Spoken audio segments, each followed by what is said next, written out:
Girivardhari Yashodanandana Bhaja Janaranjana Janaranjana Yashodanandana Bhaja Janaranjana Janaranjana Chamuratera Vanachari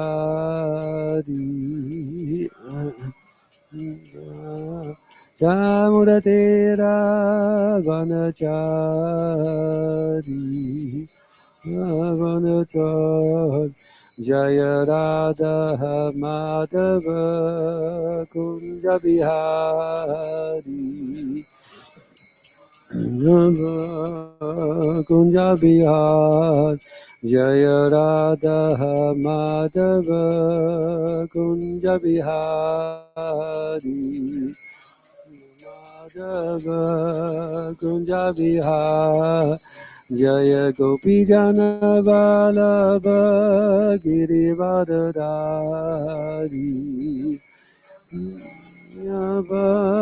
Girivardhari Jaya Gopi Jana Vallabha Girivardhari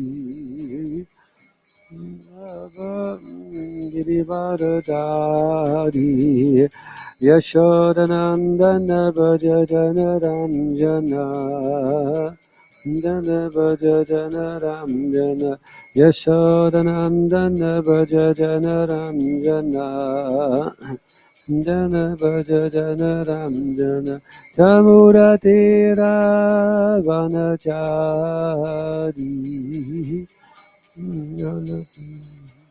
Chamuratera Vanachari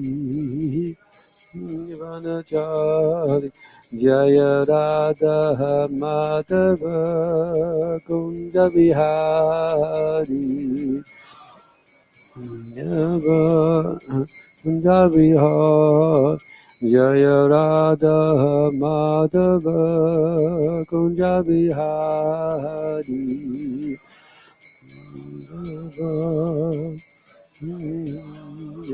Jaya Radha Madhava Kunja Bihari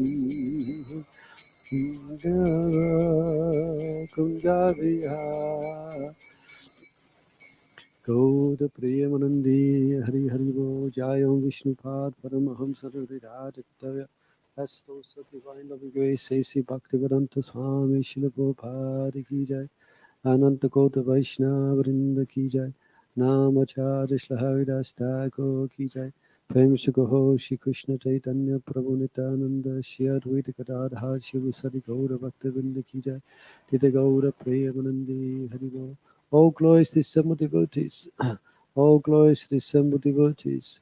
All glories to the assembled devotees. All glories to Shri Guru, Shri Guranga. All glories to Srila Prabhupada. Hare Krishna. Permission of devotees. Try and speak something. Should we read first from Prabhupada Lilamrita? Read first from this? Yeah? Okay. Let's read a couple of paragraphs. Chapter entitled In Every Town and Village. This is running out of sticky. Prabhupada stood with folded hands before the deities of Radha and Krishna he had just installed. After less than a week in Sydney, he was leaving. He knew that the devotees here were not up to the standard required for worshipping Radha and Krishna, and he knew he was taking a risk and entrusting their worship to neophyte disciples. Yet, as an empowered acharya and as a representative of Lord Chaitanya, he had to implant Krishna consciousness anywhere it might take root. The world was in desperate need. If his disciples followed the process he had given them, chanting, hearing, observing regulative principles, he knew they would quickly become purified. He had given an analogy. Although in material life a man must first become a highly qualified lawyer before sitting on a judge's bench, in Krishna consciousness a sincere devotee is first allowed to sit on the bench, to become a brahmana, and later by the mercy of the holy name and spiritual master he becomes qualified. The devotees in Sydney, however, were particularly immature, and Prabhupada made an extraordinary request, Radha of Radha Gopinath. Quote, now I'm leaving you in the hands of the malicious. They cannot take the responsibility. You please guide these boys and girls and give them intelligence to worship you very nicely. Jai Shri Prabhupada ki Jai. Okay. Next installment is Moscow, June 1971. Yom Namo Bhagavate Vasudevaya. Om Namo Bhagavate Vasudevaya. Om Namo Bhagavate Vasudevaya. It's verse 10. So continuing reading from Granth Srimad Bhagavatam, Canto 6, Chapter 10, entitled Battle Between the Demigods and Vritasura. Text 10. Aho Dainyam Aho Kashtam Parakyeka Shana Bangurai Yan Yanno Yat Ashvatai Yat Ashvat Matya Swajanati Vikrahai Janati Vikrahai Aho Danyam Aho Kashtam Parakyai Kashana Bangurai Yanno Yat Ashvatai Matcha Swajanati Vikrahai Aho Danyam Aho Kashtam Parakyai Kashana Bhangurai Yanno Yat Ashvatai Matcha Swajanati Vikrahai Aho Danyam Aho Kashtam Parakyai Kashana Bhangurai Yanno Yat Ashvatai Matcha Swajanati Vikrahai. Do once more. Aho Danyam Aho Kashtam Parakyai Kashana Bhangurai Yanno Yat Ashvatai Matcha Swajanati Vikrahai.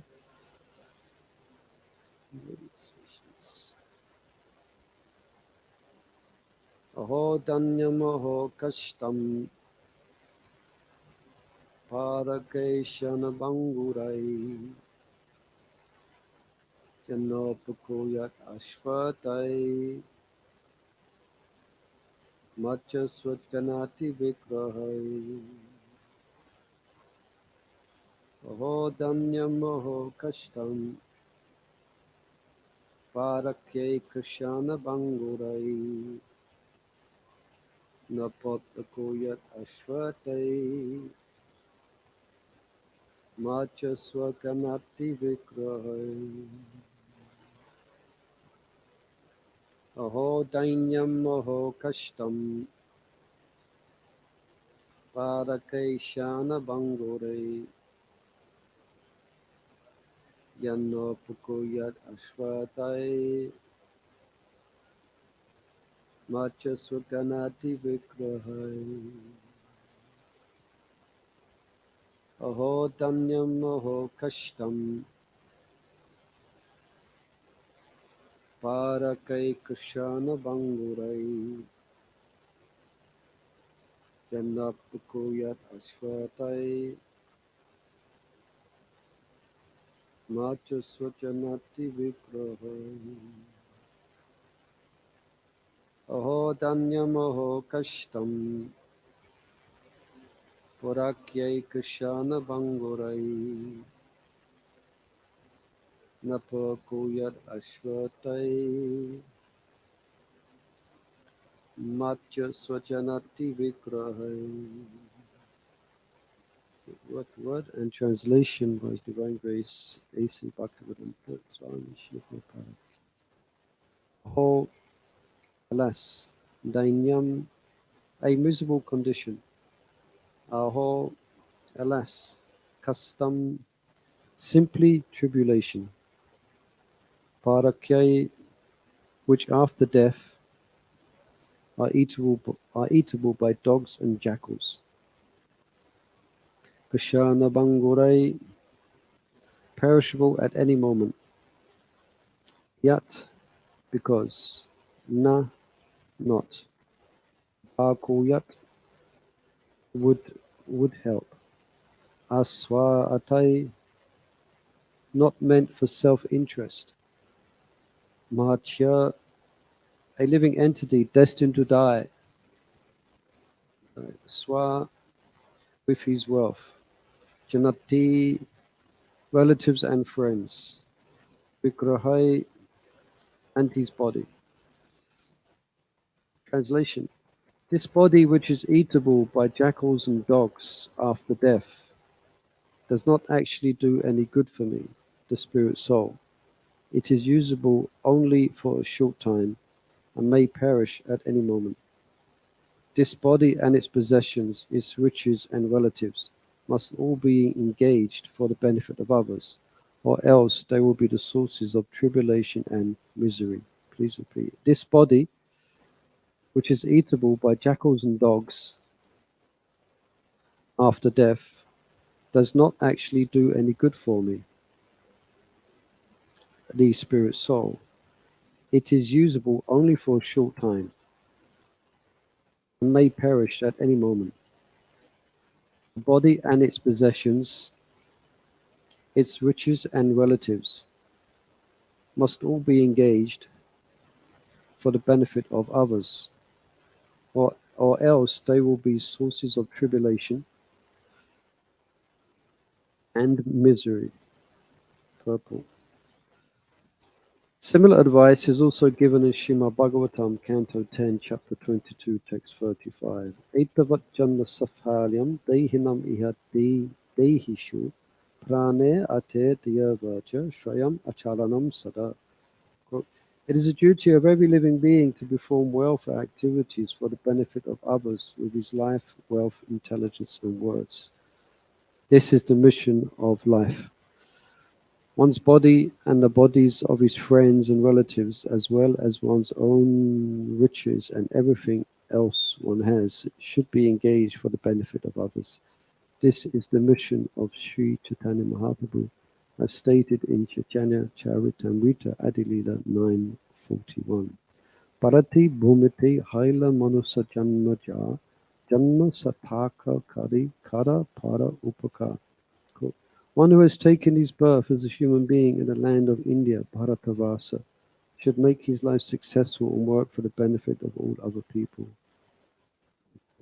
The word upakuyat means para upakara, helping others. Of course, in human society, there are many institutions to help others.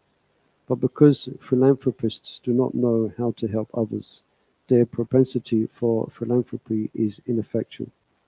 They do not know the ultimate goal of life, Shreya Acharanam, which is to please the Supreme Lord.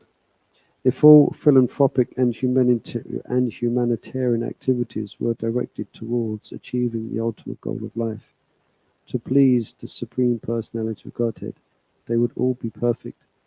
Humanitarian work without Krishna is nothing. Krishna must be brought to the center of all our activities, otherwise no activity will have value.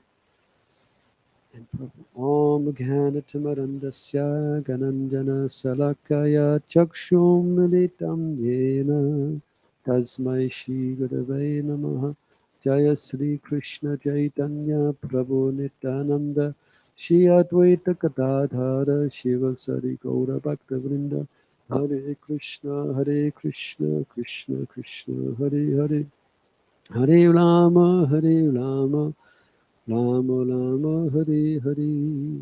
Sweet again. Aho Danyam Aho Kashtam Bharake Kashana Bhangurai Yanopako Ashvatai Matcha Swajanati Vikrahai. The body which is eatable by jackals and dogs after death does not actually do any good for me, the spirit soul. It is usable only for a short time and may perish at any moment. The body and its possessions, its riches and relatives, must all be engaged for the benefit of others, or else they will be sources of tribulation and misery. Nama Om Vishnu Padaya Krishna Pastai Bhatale Shmati Bhakti Vedanti Swarantam. Namaste Saraswati Devi Gauravani Pacharina.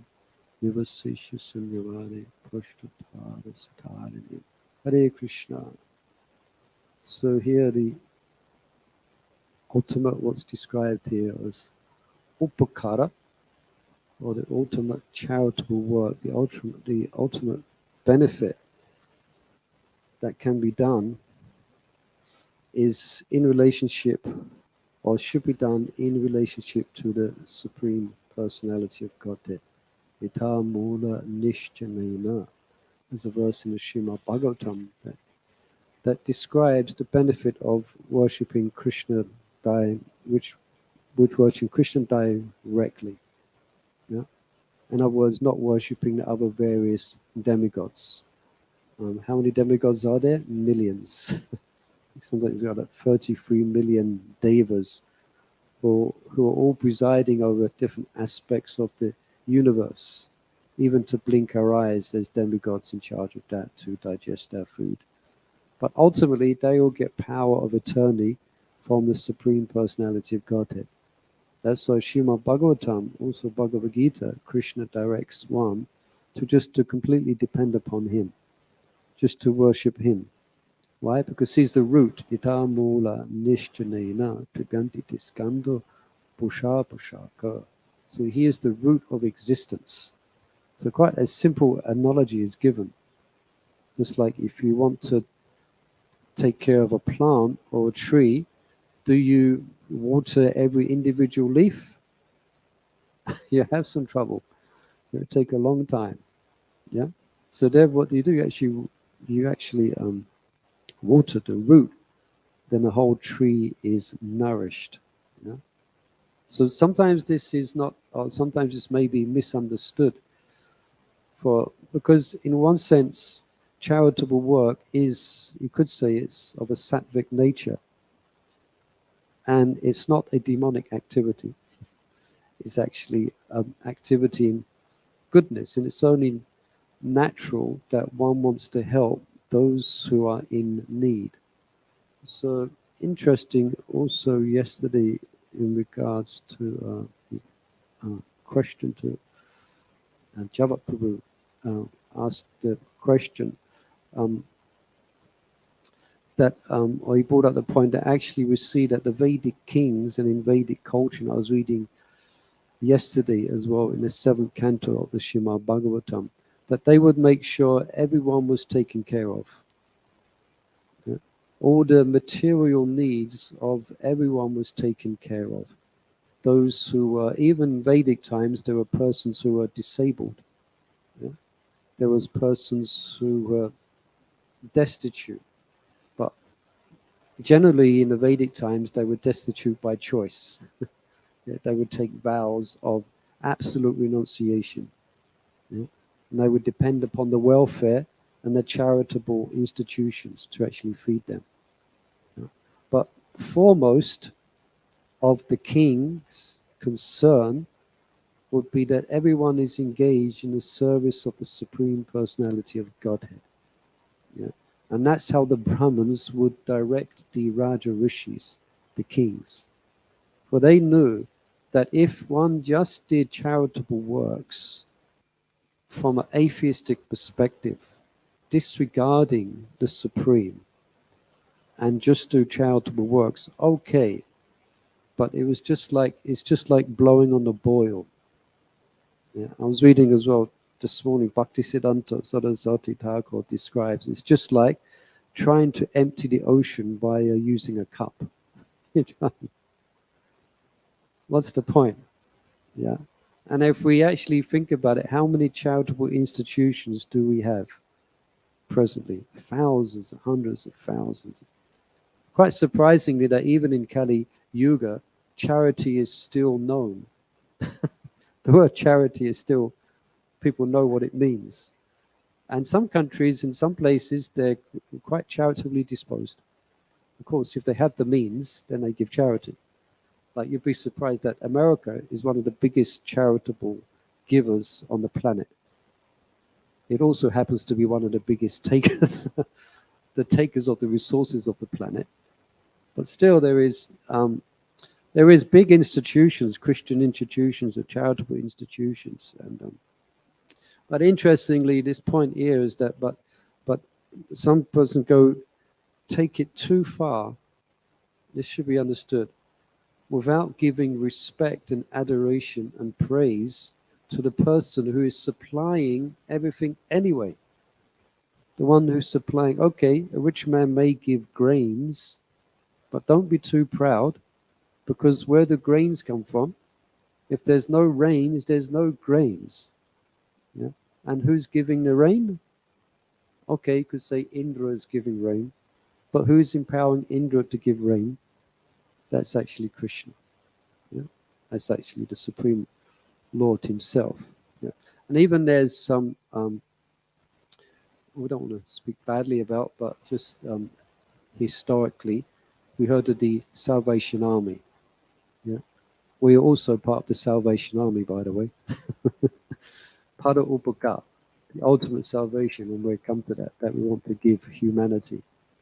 Salvation Army started, well, it is, in one sense, it's a religious organization. But they're completely dedicated, and it is a principle of Christianity, is that you give to the poor. Yeah. But to the extent that now it's become that and only that. Yeah, their institution doesn't have a church. They have kind of deviated. Yeah. So we also have charitable institutions. We have materially charitable works, which is done in our International Society for Krishna Consciousness. Yeah. But as we was hearing yesterday, in Sringavacharya was sharing about for instance, we have a hospital in Mumbai. Yeah. But that is bringing everyone to the appreciation that we are dependent upon their health ultimately from Krishna. Yeah? And there's a verse that describes that unless one is cared for, or unless one gets the mercy of the Lord, one cannot save oneself. Yeah. Even if you are sick, and you go and you find the best doctor on planet Earth, and you find the best hospital on planet Earth, and you have unlimited wealth, it doesn't mean you're going to live. No. It's dependent ultimately upon something else. Yeah? And that something else is the Supreme Personality of Godhead. And by His will and by His grace, even a man on the verge of death can breathe life again for another 10 years. Yeah. But by His grace, or not to say His grace, but by His ultimate arrangement, even a young man, a young age, can die tomorrow. All by ultimately, everyone is functioning under the grace and mercy of the Lord. So, this one is blessed by the Lord. And it goes on to describe even there may be a drowning man in the ocean, and a boat may come along. It doesn't mean the man's going to be saved. The man or woman is going to be saved. Ultimately, the boat sighting the drowning man is all dependent upon who? The Lord. It's all dependent. Okay, there's a boat in the far distance, and I'm drowning in the ocean.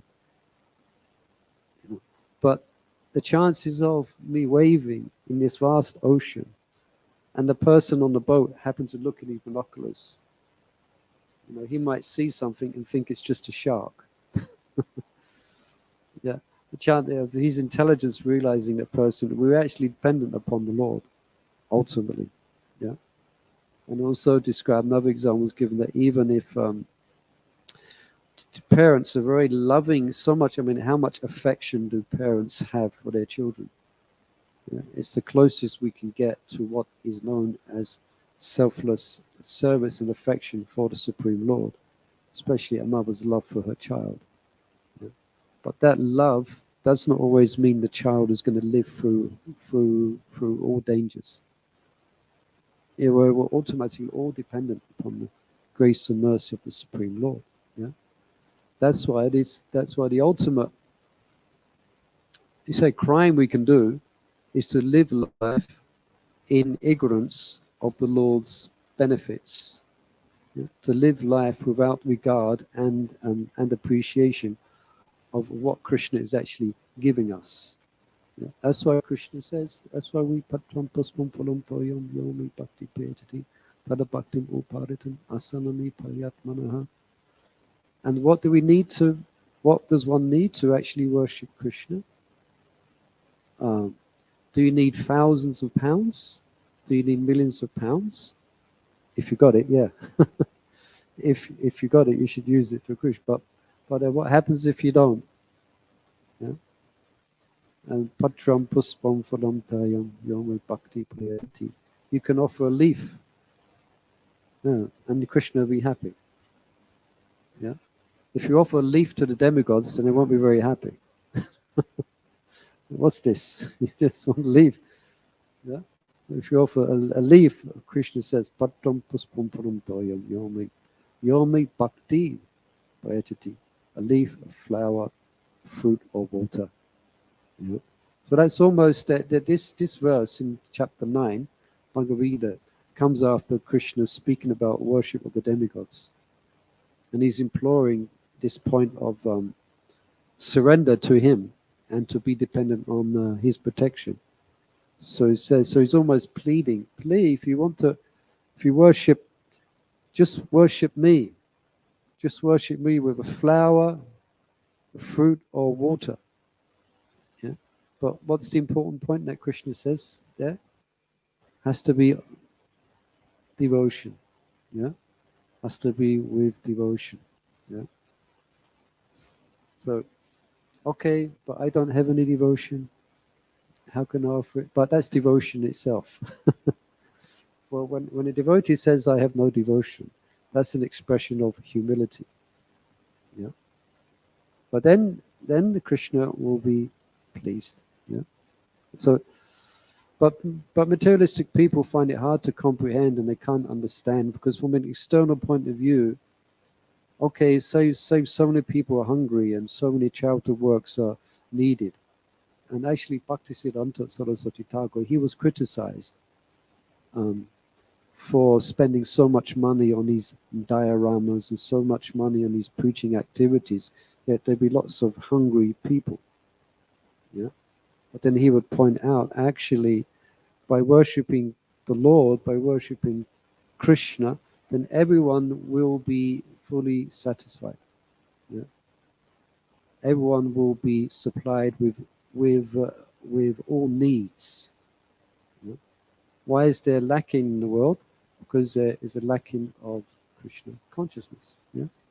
So also there's a verse in the first canto of Srimad Bhagavatam where it describes the glories of Maharaj Yudhisthira. That during the reign of Maharaj Yudhisthira, all the clouds poured forth all the water that people needed. So we get it here in Scotland. There's plenty of water that everyone needs. Actually, the lady in the shop yesterday was complaining. She was Scottish. She was complaining that there's too much water. Too much. But the clouds poured forth all the water that people needed. And why did the clouds pour forth all the water that people needed? Because Indra was so happy because Yudhisthira Maharaj, by his example, was engaging everyone in worshipping Vishnu, in worshipping Krishna. Because he knew that unless that was done, there will be want in my kingdom. And even actually sometimes in the Vedic times, when there was a miss in the natural course of things, then they would go to the king and complain. And then the king would consult the Brahmins. Well, what's going on here? Yeah. And then they would do some sacrifice. Yeah. They would chant the glories of the Lord, and they would impel his mercy and grace. Okay, it may be material. They're praying for their material things, but that's pious, and they're supposed to do it. Ultimately, a devotee, as like a pure devotee, will, whatever Krishna gives is good. Whatever he doesn't give is good. I'm dependent upon him. I'm not going to disturb him, asking for this and asking for that. Yeah? But generally, people in general, they should be encouraged to actually do that. Yeah? So the clouds poured forth all the water that people needed, and it didn't rain in the daytime. Yeah? What's the point of raining in daytime? It just causes just. Like yesterday we went out for a nice day and it rained. Yeah? It would only rain at night. Yeah? It's quite convenient. It would only rain at night, and then from the rain all the crops would come, and the earth would supply all the necessities of man in profusion. Yeah? So the gold, the jewels, the minerals, the herbs, the spices. The earth would be kind of beside herself in wanting to supply and give. Why? Because she was so happy. Why is she happy? Because everyone more or less is worshipping the Lord. The earth is a devotee, Mother Bhumi is so happy. Yeah. Actually, there's examples in Bhagavatam, I think, where they describe when the earth, who is it, during the Prithu, he chastised the earth because the earth was holding the grains, wasn't giving grains. Yeah. Even if the earth was taken care of, was plowed, yeah, was holding forth the grains. Why? Because there was too many atheistic people. Yeah, there's too many atheistic people, or too many persons neglecting the worship of the Supreme Lord. Yeah? So, like now, in order to get gold, in order to get jewel, in order to get gold, in order to get sapphires and diamonds, persons have to become like rats and dig deep down into the earth, risking their life to pull out a little bit of gold. Yeah, you see some people, they go in some country, they have there is still gold left somewhere in some places. Yeah. I was reading a thing in Africa where they're mining for sapphires and diamonds and gold. You see what they have to do to get gold? It's not like you go and just pick up gold. You know, they put it, they mine deep down, they risk their life. They mine deep down into the earth. And they get some rocks and they break the rocks and they're looking for a little speck of gold. Yeah. But in previous times when everyone was of a pious disposition, yeah, imagine that, the whole planet, everyone on the earth more or less was pious. Everyone was worshipping the Lord, or the Lord's representatives in the form of the devas. Yeah? But they knew the devas are representing the Lord. Yeah? Everyone pious. So therefore there will be an abundance. There will be abundance of everything. Yeah? There wasn't any need of shopping centers. They didn't exist. It wasn't because they was backward. It wasn't because they was backward. There was no shopping centers. Actually, the biggest we see that in the past, we can see evidence of this today, that the biggest constructions were always churches. Yeah, mosques, churches, even mosques, we can say. and churches, big, massive. You see now, you go to some places, massive churches. They would never spend that money, hardly. In some places, they do still build. We are building the TOVP. We are spending millions and millions of pounds, not on a shopping center, but on a temple for worship of God Itai. Yeah, Panchatattva. Yeah, because we know, Manasa Janma, hear this verse, that this is the ultimate welfare for the earth that you can possibly do, is to serve the Supreme Lord, is to worship the Lord. Yeah. Sometimes we can, if we should have faith in this. Sometimes on book distribution, I don't know about here, but in central London, we were the first ones to do it. We're on the street stopping people and giving a book, whatever, getting a donation. And then a charity about 13 years ago, perhaps a bit more, 10 charities started to go on the street, and they stop people and they copy us as well, the way they stop people. They try to imitate. But sometimes it can be. I remember one time I was on a street in London called Carnaby Street. I don't know if you heard of it. It used to be a fashionable street. Now it's just a silly tourist place. But and there was all these charitable workers everywhere. It must have been 10 of them, 15 of them, about 5 foot away from each other.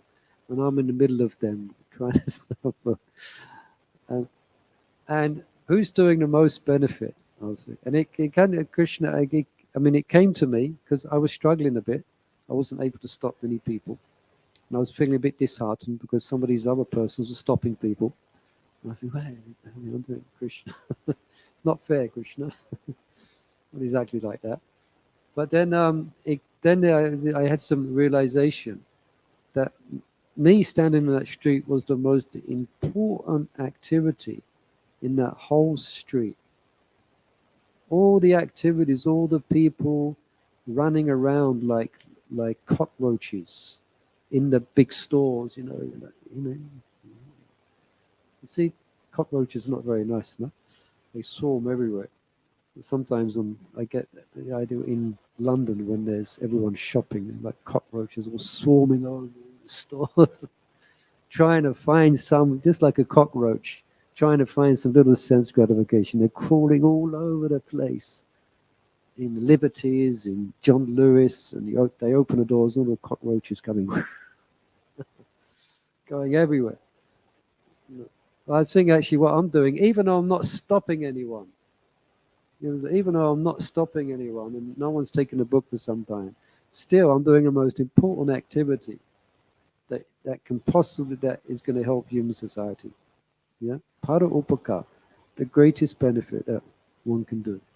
Yeah, but people don't know, and it's difficult for materialistic people to understand these principles. Yeah, and that's why we're so, and that's why Lord Chaitanya has given us the mission to actually spread Krishna consciousness, and that's why we're so enthusiastic for spreading Krishna consciousness, because that's going to spread Krishna consciousness is going to stop COVID. It's going to stop all diseases ultimately. Ultimately elevates one to the spiritual world, which takes one in a place where there is no disease. Yeah. But what's going to stop the war in Ukraine? Politics, diplomacy, Krishna consciousness. Ultimately, that will really stop the wars if the leaders become Krishna conscious. Yeah. Of course, they don't. They can't comprehend it. There's a Srila Prabhupada. One time he was flying into New York, and he was eyeing up the newspaper on the plane, and it said, there's this article, crime and what to do. You've heard of crime and what to do. So big problem in New York with crime. So then Prabhupada met with Lieutenant Mosey, who was superintendent of the New York Police Department. And he brought his attention to this article he read, Crime and What to Do. So Prabhupada said, so you want to know what to do? So, yes. So Prabhupada quite simply said, so I think just Forget it, right? He said that if you see this, you see this municipal building over there, the one that's empty over there. He said, you just give us that, and we will solve your crime problem. Yeah. Papa wasn't being sarcastic. He wasn't trying to be funny. He was being serious. Yeah. If you give us this building, we shall solve your problem. Yeah. We will distribute prashadam. People can come. Let all the thieves come. Let all the criminals come, and we give them prashadam. Yeah. So you can give us this building. Of course, he was shifting around a bit awkward then, but of course they didn't give the building. Yeah, they actually didn't give it. You know. So yeah, so this is the ultimate, the ultimate charity that we can do, upaka, the ultimate charitable purpose that we can do, you know, is to basically get people. And the point here that para upaka is to get people out of the material world. Yeah, to get them out of the material where there is no janma mrityu jaya adi dokadoshan udasanam. Now it doesn't mean that it doesn't mean that we ignore people's material needs. Yeah, they have to be taken care of. Yeah, but if they're not Krishna conscious, then what's going to happen again? They just take birth again and again, birth, disease, janma mrityu, jyaga adi dokadoshanudashanam. Yeah, disease after disease. Yeah. There was one time I was driving on the fundraiser at the time. The fundraiser at the time for the TOVP. I forget his name now. He's not doing that service now.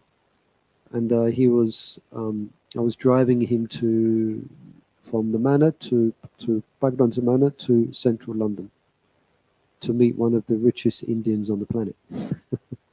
So of course he's going to, you know, but he would say he had already met some other well-to-do Indian philanthropist stroke businessmen, and they would say they would say that they didn't really particularly want to give. They would say there's so many temples. There's so many temples already. Why do you ISKCON want to build another temple? There's so many temples in India. You know, there's so many temples in India. You know. So he explained that. And so I asked him, so what do you say? Yeah. So then he would bring up this point that, and this point which we've been mentioning, yeah, that the very reason that there's so much want and there's so much strife and there's so much starvation is that people do not know the actual message of Krishna. Yeah. So actually, if you give to this temple, yeah, this temple is going to broadcast the glories of the Lord. Yeah, it's going to broadcast the practice of pure devotional service. Yeah? Hundreds of thousands of people will actually come, yeah? And that's going to. So therefore, perhaps you should give something. Yeah? Anyway, I'll stop there. Any questions or comments on these points? Yes, please. There's an online comment from Laura. Hare Krishna, Laura online. Hare Krishna. Thank you for joining Says, us. Hare Krishna. Hare Krishna, thank you for this lovely, insightful class. It totally makes sense that Krishna is in control of everything. No matter how hard we try to control our lives, it is just not possible. Hmm. Yeah, We need to allow Krishna to take over as he always knows what is best for us. yeah. It's a bit like, it's called faith. It's a bit like, anyone been to a swimming pool? Of course you have. No. You've been on a diving board? Anyone likes to dive in a swimming pool at the top? I would always be too scared to go on the diving boards, you know, because I wouldn't have faith in myself that I would live. I wasn't a very good swimmer. But have complete faith in Krishna. Just dive complete dependent on Krishna. Yeah. And actually, I think we learn that eventually, because despite what we do, we always meet difficulties. No matter how hard we try to make sure our day or our life goes without any stress, what happens? Stress comes. So you just got to throw your hands up. Okay, Sarah, Sarah, what can we do? I tried my best. There's a Prabhupada will quote a Bengali poem where this man will say, I built a big house. He says one song in Bengali, I don't know the Bengali, but I built a big house, then the house burnt down. That's what a big house burns down. Yeah. Thank you for that comment. Yeah. Any yes, please. Yes, yes.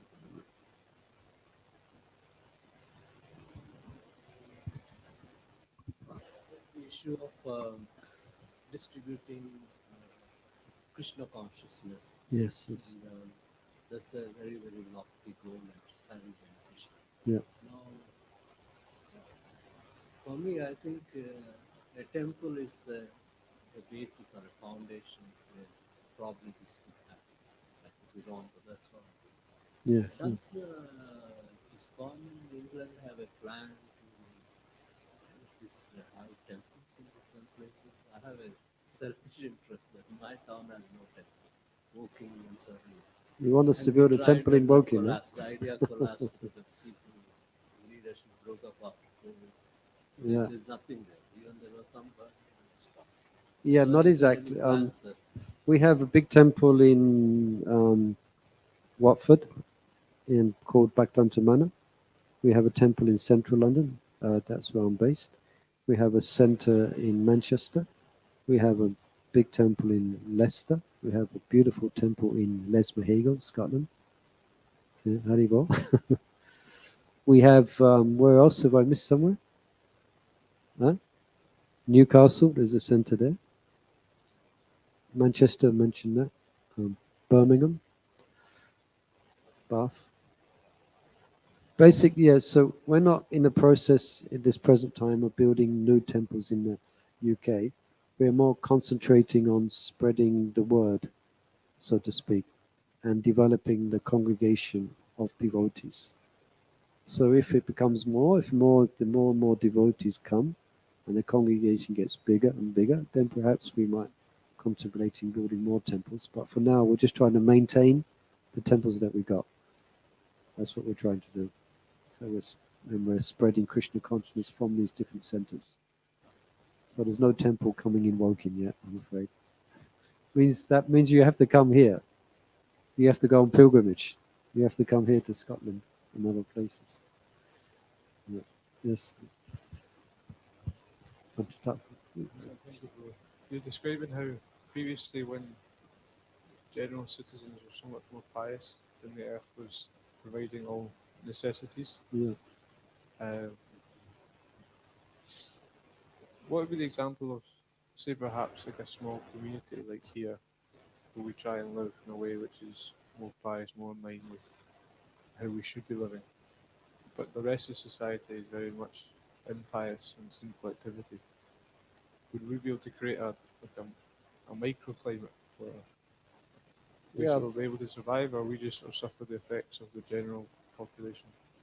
Well, first that verse, I didn't finish that verse, but it also describes that the cows would moisten the grazing ground with milk by their cheerful disposition. There was so much milk and abundance. I mean, ultimately, yes, that will be the ideal. If that we can show persons how to live, that's very simply. So I think that's the idea that what we're trying to do in our different farming communities throughout the world. And Srila Prabhupada wanted these communities to be developed, these country communities to be developed, so that people in a time of need, they could see how to live. They could see how to live. And in these, like in Hungary, we have a farm. Here we have Iku, you have your farm, you have your place here. But the center is my Poshashin called in Itai. The center is, of these communities is always the Lord, the worship of the Lord. But yeah, as far as that is what That's what we're trying to achieve, isn't it? We're trying to achieve that we can take care of ourselves, but it's not so easy as we're experiencing. We're quite, to a lot of degree, where we are dependent upon the electricity. So we've got solar panels and things like that. But to that degree that we can, I don't know if I'm answering the question. If I could. But I guess the sort of bigger issues such as like climate and getting sufficient rain, and we're not going to have. Oh, I impact see. on Yeah. the sort of- Yeah. Well, we're kind of, it's just like, imagine if there's a temple in the kingdom of Ravan, or in the kingdom of Hiranyakashipu. There's like 2 or 3 Vaishnavas there who are secretly worshipping the Lord. They're living in the kingdom of atheistic and impious leaders. So we're going to have to tolerate that. We're going to have to live with that. We're going to have to feel the effects of bad weather, or not, but also bad weather, but irregular seasonal changes, which comes from sinful activity.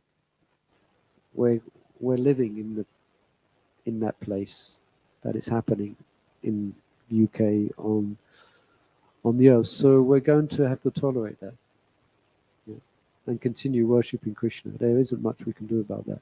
Krishna can change it, but what can we do? We're living in Ravan's kingdom, so it's not going to be. We're not living in the kingdom of Yudhisthira.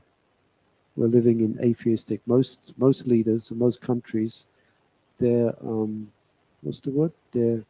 Their portfolio is not worshipping God.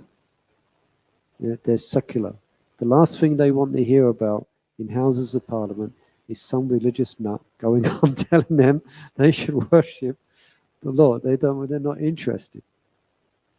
Yeah, they're trying to do everything without God. So therefore, what can we do? Yeah. We can just continue worshipping Krishna. Yeah. Very well. Yes, well, Jagannath, yes. Thank you for your Hare class. Krishna. I asked this similar question to Shivram Maharaj The same. last year. Not this question, but if the pure devotees are worshipping the Lord, and then everyone should be satisfied. But we see that not everybody is satisfied. Yeah. So I asked Maharaj this question. He says it's because not everyone's connected to Krishna. That's why they're not all satisfied. And I still couldn't understand it. The next day, I was thinking about it, and I seen a branch of a tree on the ground, and it's all dried up, Mm. and it wasn't connected to the tree, so I could understand that. Although Yeah. all living entities are part and parcel of Krishna, if they're not connected to the root, they're not connected to the tree, Krishna, then they're going to be dried Yeah. up. They're not going to get the benefit. So even if we are performing so much activity that is beneficial, if they're not connecting to that, they're not going to get the full benefit. They may get a little benefit, but not the full Yeah, yeah. benefit. Yeah, very good point. What can you do? If you're not plugged into the electricity, what can you do? You're not going to get any power. Yeah, if you yourself are personally not connected up, then yeah, very good example. So thank you for sharing. Hare Krishna. Hare Krishna.